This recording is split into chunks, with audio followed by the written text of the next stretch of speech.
Hello. Hello friends. ఈరోజు నేను బీహార్ నుంచి ఎక్కువగా ఈ వలస శ్రామికులు మరి ఎందుకని ఎక్కువగా ఉంటున్నారు ఈ మధ్య రకరకాల రాష్ట్రాలకు వెళ్తున్నారు, అక్కడ పనులు చేసుకుని వెళ్తున్నారు. ప్రతి రాష్ట్రం అనమాట. ఏంటి బీహార్ వాళ్ళు ఈ మధ్య ఎక్కువ వస్తున్నారు ఏంటి మన దగ్గరగా అని చెప్పి అనుకుంటున్నారు ఈ మధ్య. చిత్రం ఏంటంటే ఒకప్పుడు కేరళలో బీహార్ సంబంధించిన శ్రామికులు ఉండేవాళ్ళు కాదు. బీహార్‌లో సారీ కేరళలో కూడా చాలా ఎక్కువ మంది అయిపోయారు ఈ మధ్యలో. బీహార్ నుంచి వచ్చి అక్కడ పనులు చేసుకొని వెళ్ళేవాళ్ళు. సరే మంచిది. ఇది ఇండియా. ఎవరు ఎక్కడ ఏది పని చేసినా వెళ్ళొచ్చు. కానీ ఒక కొత్త కొత్త ఫినామినా మనకి దేశంలో ఈ మధ్య కనబడుతోంది. అసలైతే ఒకప్పుడు అనమాట బీహార్ నుంచి ఎక్కువగా శ్రామికులు ఎక్కడికి వెళ్ళేవాళ్ళంటే వలస కూలీలు కానీ వీళ్ళంతా పని చేసుకునే వాళ్ళు. అక్కడ పనులు లేక పాపం ఉత్తరప్రదేశ్‌కి ఎక్కువగా వెళ్ళేవాళ్ళు అసలు. ఉత్తరప్రదేశ్ బాగా బీహార్‌కి సంబంధించినటువంటి ఈ వలస కూలీలు ఎక్కువగా ఈ ఉత్తరప్రదేశ్‌లోనే ఉండేవాళ్ళు. తర్వాత ఢిల్లీకి కూడా బాగా వచ్చారు. అక్కడి నుంచి అక్కడికి దగ్గర కాబట్టి విపరీతంగా ఉండేవాళ్ళు. కూరగాయలు అమ్మేవాళ్ళు కావచ్చు, మాన్యువల్ లేబర్ కావచ్చు, వీళ్ళంతా కూడా బీహార్ చాలా ఎక్కువ ఉత్తరప్రదేశ్‌లో, ఢిల్లీ. అయితే ఈ మధ్య కాలంలో సౌత్ ఇండియన్ రాష్ట్రాల్లో కూడా బాగా వస్తున్నారు వీళ్ళు. మన హైదరాబాద్‌లో దాదాపు 12 లక్షల మంది పైగా బీహారీస్ ఉన్నారంటే చూడండి.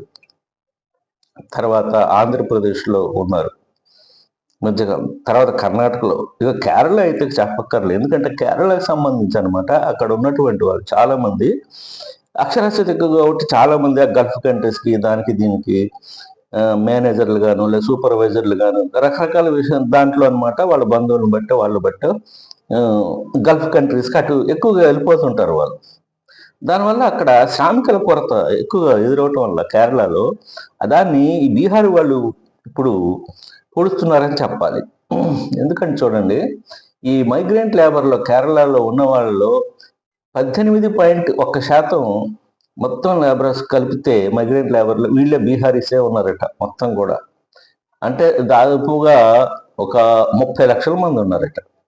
చూడండి రాష్ట్రం మొత్తం మీద గూడా. ఇప్పుడు ముఖ్యంగా అనమాట దేంట్లో అంటే కన్‌స్ట్రక్షన్‌కి సంబంధించినటు వాటిలో అలాంటి వాటిలో గానీ, తర్వాత ఇంకా మాన్యువల్ లేబర్ గానీ, ఇంకా రకరకాల వాటిలో అనమాట ఈ చిన్న చిన్న పనులు చేసుకుంటూ డబ్బులు ఏ రోజుకి ఆ రోజు తీసుకొని పొదుపు చేసుకుంటారు వీళ్ళు. తీసుకొని తర్వాత వెళ్ళిపోతుంటారు, మళ్ళీ వస్తుంటారు.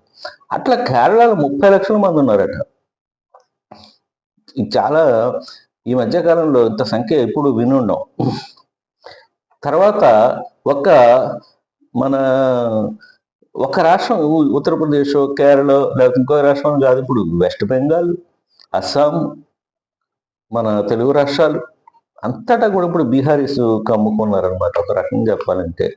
ఇప్పుడు నిజం చెప్పాలంటే ఈ ఆదిలాబాదు, తర్వాత నిజామాబాదు, నల్గొండ ఇటువంటి రాష్ట్రాల్లో తెలంగాణ రాష్ట్రాల్లో మటు ఇక్కడ కూడా చాలా మంది చదువు లేని వాళ్ళు కూడా చాలా మంది గల్ఫ్ కంట్రీస్ ఇటు వెళ్ళిపోతున్నారు. చిన్న చిన్న పనులు చేసుకుంటారు. దాంతో వ్యవసాయ పనులు చేయడానికి ఎవరు ఉండట్లా.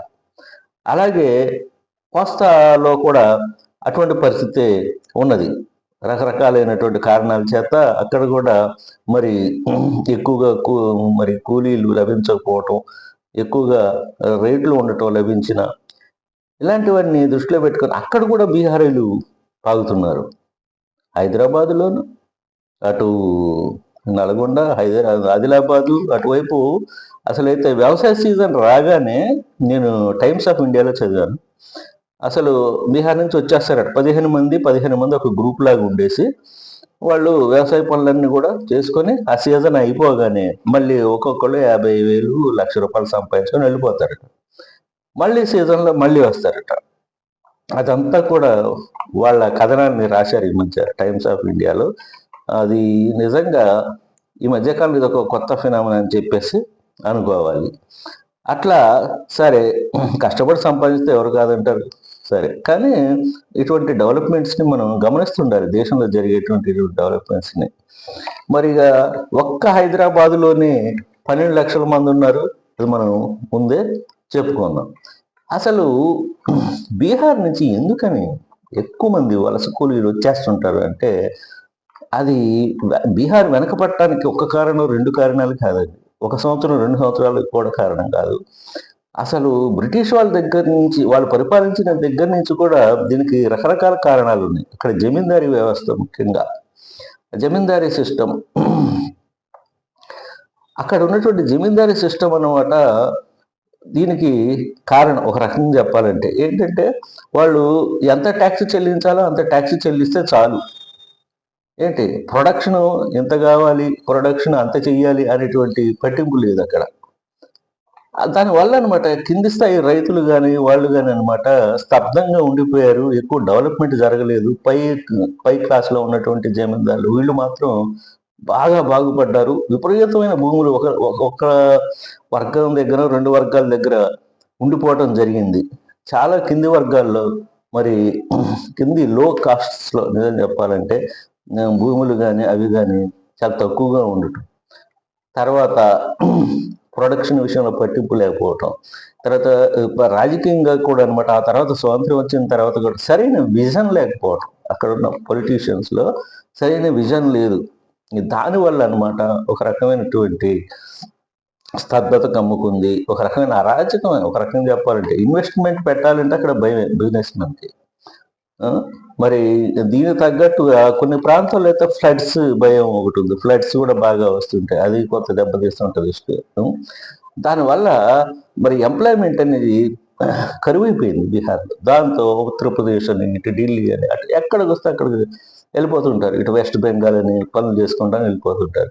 కాస్త చదువుకున్న వాళ్ళు వీళ్ళు ఏం చేస్తారంటే గవర్నమెంట్ జాబ్స్ కోసం ఎక్కువ ట్రై చేస్తుంటారు. అందుకనే చూడండి ఐఏఎస్లో కానీ దాంట్లో కానీ ఎక్కువ వస్తుంటారు వీళ్ళు యూపీఎస్ ఇది కానీ. సరే హిందీ కూడా ఒక యాడెడ్ క్వాలిఫికేషన్ లాంటిది వాళ్ళకి. మాతృభాషే కదా, సివిల్ సర్వీస్ రాయాలని ఏది రాయాలని. ఆ విధంగా వీళ్ళు అనమాట మనం ఒక 100 మంది సివిల్ సర్వీస్ ప్రిపేర్ అవుతున్నాం అనుకుందాం, వాళ్ళు కనీసం ఒక 10,000 మంది ప్రిపేర్ అవుతుంటారు దానికి, ఒక ఉద్యోగాలు.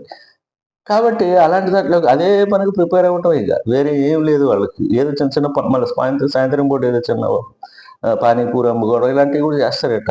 వెజిటబుల్స్ అమ్ముకోవడం ఢిల్లీలో చిన్న చిన్న వీధులు ఉన్నాయి. అమ్ముకొని పగటిపూట అనమాట ఇలా ప్రిపేర్ అవుతూ ఉంటారట వాళ్ళు గవర్నమెంట్ ఉద్యోగాల కోసం. వేరే ఉపాధి లేదు వాళ్ళకి. మనలాంటి ఈ మధ్య సాఫ్ట్వేర్ అని ఇతర దేశాలతో ఇంకా రకరకాలుగా ఉంది స్టార్టప్స్ ప్రారంభించడం లాంటివి. కానీ అక్కడ అటువంటి అవకాశాలు లేవు. పైగా పూర్ ఇన్ఫ్రాస్ట్రక్చర్, రోడ్ కనెక్షన్ కూడా ఎక్కువగా లేదు. తర్వాత కరప్షన్, విపరీతమైనటువంటి కరప్షన్ లేకుండా మరి ఏ సంస్థ పెట్టలేరు. అక్కడ బిజినెస్ నడవదు. అక్కడ మరి క్రైమ్ రేట్ కూడా చాలా ఎక్కువ. పొలిటికల్ ఇన్స్టెబిలిటీ ఇవన్నీ కూడా అనమాట. నిజం చెప్పాలంటే చూడండి, ఇక్కడ 2022 గణాంకాల ప్రకారమే ఒక్క ఏడాదిలో అనమాట 2,900 మర్డర్లు జరిగినాయి.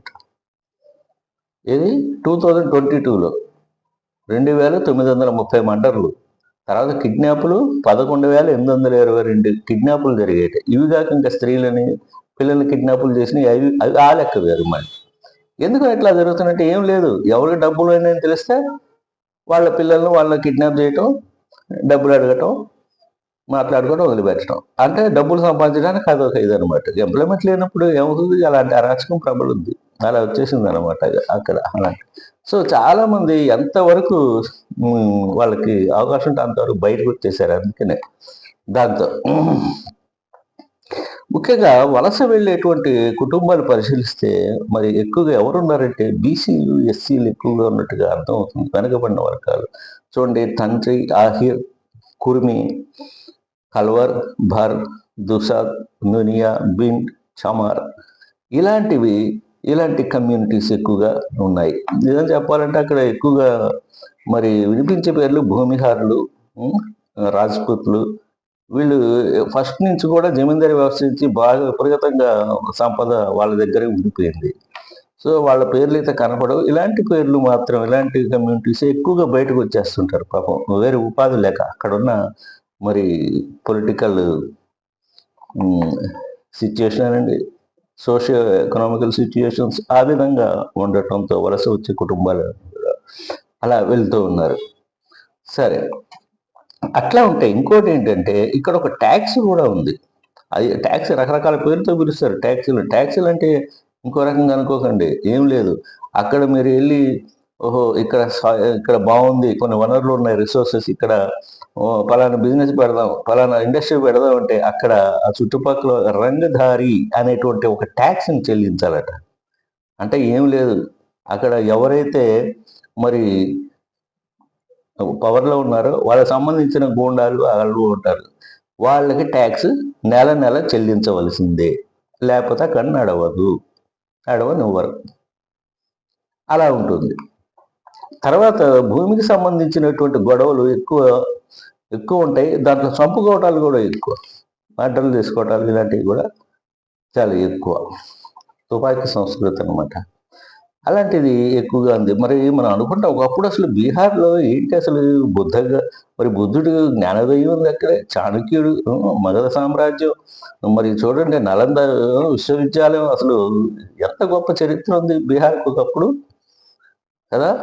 మరి కాలక్రమేణా మరి బీహార్ పరిస్థితి అలా అయింది చూడండి. అదే మరి ఓడలు బండ్లు కావటం, బండ్లు ఓడలు కావటం జరుగుతుంటాయి అంటారు పెద్దలు. దానికి నిదర్శనం అనమాట ఈ బీహార్ అని. తర్వాత ఒక బీహారీ వ్యక్తి ఒకసారి ట్రైన్‌లో కలిసినప్పుడు నేను అడిగా, "మీరు ఏ ఊరు మీది?" అని చెప్పేసి అడిగితే, అంటే ఆ పట్నా దిగిన తర్వాత పట్నాలో రైలు దిగిన తర్వాత అక్కడి నుంచి ఒక చిన్న పల్లెటూరు వెళ్ళాలట. మరి వెళ్ళేటప్పుడు ఎందుకని మీరు చాలా మందున్నారు. చాలామంది అందరూ అదే ఊరంటే, మా ఊరు కాదు పక్క ఊర్లో అన్నారు. మరి ఏంటి అంతా కలిసి వెళ్తున్నారు ఎప్పుడు ఇంతేనా అంటే, అవును. ఎందుకంటే మా ఊరికి వెళ్ళేటప్పుడు ఏమాత్రం ఒక్కళ్ళం వెళ్ళామనుకోండి, డబ్బులుంటే మన దగ్గర, మధ్యలో ఎవరైనా కలిస్తే మాత్రం వాడి దగ్గర తుపాకీ ఉంటే మనల్ని బెదిరించి తీసేసుకుంటారు. డబ్బులు లూటీ చేస్తారు. కాబట్టి మేము చాలా జాగ్రత్తగా ఉంటాం. ఒక్కళ్ళం, ఇద్దరం వెళ్ళం మేము డబ్బులు సంపాదించుకొని వెళ్ళేటప్పుడు మా గ్రామాలకి అని చెప్పేసి అన్నారు. అంటే చూడండి పరిస్థితి అక్కడ ఎట్లా ఉంది? ఎంత దారుణంగా ఉంది మరి. హ్మ్. అలా భారతదేశంలో ఒక్కొక్క రాష్ట్రం ఒక్కొక్క చరిత్ర అనమాట అట్లా ఉంది. సరే ఇంకొక రాష్ట్రం గురించి ఇంకోసారి మనం తెలుసుకుందాం.